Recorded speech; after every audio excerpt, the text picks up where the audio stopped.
Dobar dan, dobrodošli u našu virtualnu učionicu u ateljeu. Danas ćemo naučiti kako vizirati. Viziranje je velika pomoć kad crtamo i kad slažemo motiv. Možda ste već čuli za to, možda ste čak i vidjeli neku slikara onako kad radi, malo žmir kao kreće olovku i krist. Već se mislite možda čovjeku nije dobro, možda bi trebalo hitno pozvati. Dobro mu je i mi ćemo danas naučiti kako koristiti viziranje u našem radu. Idemo. Viziranje nam služi da bi mogli odrediti i usporediti odnose veličina između određenih dijelova motiva kojih trenutno crtamo, odnosno slikamo. Za viziranje nam prvo treba vizirka. Kao vizirka može poslužiti bilo kakav ravan štapić, kist ili olovka. Obično slikari koriste ili kistove ili olovke, zavisi s čim trenutno radimo. Viziranje u biti funkcionira tako da primimo vizirku u ruku. Ova 4 prsta nam u biti služe da bi nam držali vizirku, a palac se po potrebi miče gore ili dolje. Vidjet ćemo zašto. Ruku nemojmo držati savijenu u laktu, nego je ispružimo. Na taj način u biti uvijek imamo istu udaljenost od vizirke do oka. Evo, sa strane gledam, to bi izgledalo ovako. Ispružio bi ruku, držim vizirku, jedno oko bi zatvorio i sad moram naciljati, znači moramo nanišaniti da nam se gornji rub vizirke poklopi s gornjim rubom teniske loptice. Evo vidimo. A donji rub u biti se mora poklopiti s našim palcem, odnosno s noktem si malo pritisnemo na vizirku. Ovako bi viziranje izgledalo iz perspektive čovjeka koji crta. Stavili smo nešto što crtamo, 2 lopte. Gornji rub vizirke, u ovom slučaju to olovka, se mora poklopiti s gornjim rubom predmeta koji viziramo, koji gledamo. Trenutno gledamo tenisku lopticu. Donji rub teniske loptice ćemo biti naciljati s palcem, zato sam prije rekao da se palac po potrebi miče. Sad prelazimo na nogometnu loptu. I dalje držim vizirku tako kao što sam je prije primio i gledam da mi se palac poravna s donjim rubom nogometne lopte. Zapamtimo gdje se nalazi vrh vizirke. Polako dižem ruku i palac mi treba doći na točku gdje je par sekundi prije kad smo mjerili bio vrh vizirke. Ova crvena točkica. Sad smo upravo uzeli drugu mjeru. Opet radimo isto. Zapamtimo gdje nam je bio vrh vizirke, polako dižem ruku i dođemo s palcem do te točke i gledamo gdje nam je vrh vizirke. U ovom slučaju se vrh vizirke poklopio s gornjim rubom nogometne lopte. Sad smo u biti vidjeli da smo mjerili 3 puta, što znači da je nogometna lopta 3 puta veća od teniske loptice. Evo, s obzirom da smo stavljali crte, možemo to provjeriti. Evo, gledamo. 1, 2, 3. Nisam neki ljubitelj matematike, ali ovo možemo izraziti i brojčano. Rekli bi da je njihov omjer 1:3. Znači, trebaju nam 3 teniske loptice, odnosno 3 te mjere.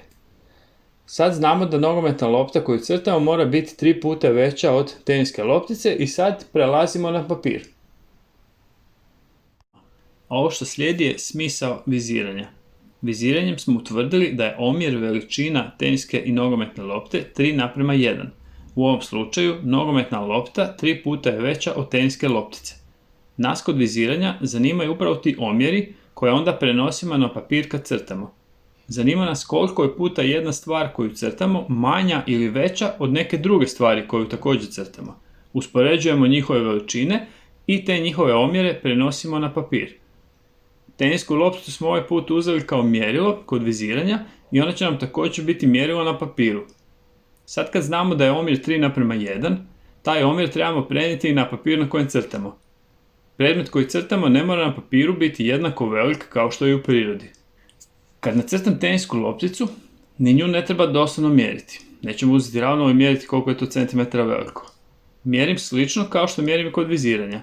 Na tu našu nacrtanu lopticu prislonim olovku, vrh olovke se poklopi s vrhom loptice, a donji rub loptice označim tako da primim olovku. I to je sad naša mjera na ovom crtežu. Zacrtam gdje bi na papiru trebao biti donji rub nogometne lopte i 3 puta prenesem tu veličinu koju smo uzeli kao mjeru. Ovaj put je to mjera, znači veličina teniske loptice. I označimo. Sad imamo prostor unutar kojega trebamo nacrtati loptu. A sad ćemo probati mrvicu kompliciraniji motiv, ali vidjet ćemo da i to ide, samo treba lijepo onako uzeti mjeru stvarima. Evo, kao motiv sam složio jednu manju posudu, jednu visoku vazu, jedan vrč i jednu šalicu. I sad ćemo vizirati.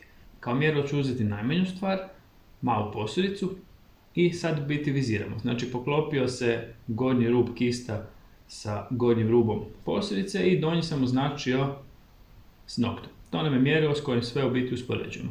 I sad gledam koliko je ova velika vaza veća od te male posudice.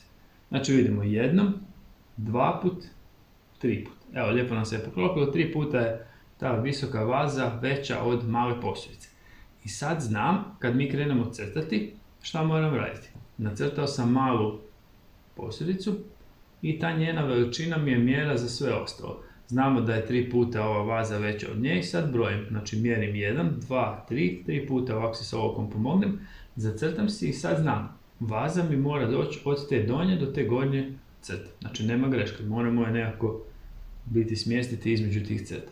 Još si mogu vizirati i provjeriti kolika je širina vaze i gledam, širina je 1, odnosno malo više od 1.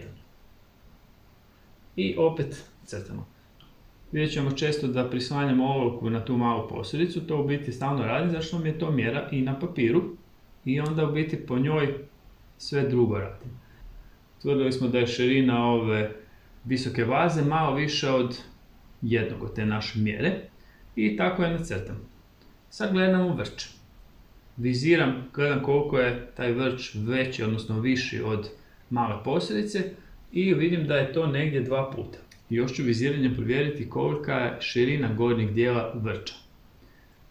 Širina vrča je otprilike 1, znači jedna ta naša mjera.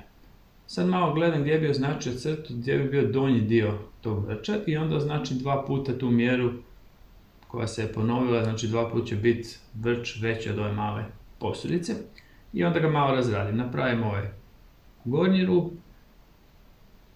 i malo oblikujemo tijelo. Ali puno nam je lakše, jer sad znam kolika mora biti širina gornjeg dijela i znam kolika mora biti visina samog vrča. Sad još mogu vizirati širinu i visinu, provjeriti kolika je u odnosu na našu mjeru. Gledamo ovu šalicu koja se mrvicu sakrila iza vrča. Evo, vidimo da je širina otprilike 1, a da je visina malo više od 1. I u biti sad gledam gdje bi to bilo najbolje za nacrtati, ali sad već znam veličinu. Znači samo gledam gdje bi mi bio donji rub u odnosu na druge predmete, označim taj donji rub i sad mjerim. Malo više od te jedne mjere je visina i otprilike jedna mjera je širina. I kad si to označim, onda znam, imam prostor u kojeg moram smjestiti tu šalicu. I ako to napravim, znači unutar tih mjera, to je to. Znači to će funkcionirati kad usporedim sve dijelove te slike, sve dijelove kompozicije. Sad bi u biti mogu još malo dorađivati tu skicu, ali kao skica to funkcionira sasvim dobro. Malo ću podeljati rubove samo da se to bolje vidi. Kad usporedim skicu i fotografiju po kojoj smo radili, vidimo da su sve mjere dobre. Znači svaki predmet je tamo onako kakav je na fotografiji i u tome nam je pomoglo viziranje.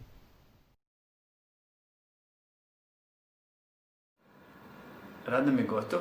Naš, to je vaš današnji zadatak bio da složite neku jednostavnu kompoziciju, 2 ili 3 svakodnevna predmeta, jedan neka bude malo manji, jedan malo veći, a jedan recimo srednji, i probajmo ih crtati i usput vizirajmo i kroz viziranje u biti provjeravamo sve te mjere i njihove odnose. I znamo već, pustimo se, budemo kreativni, bit će sve ok. Sretno!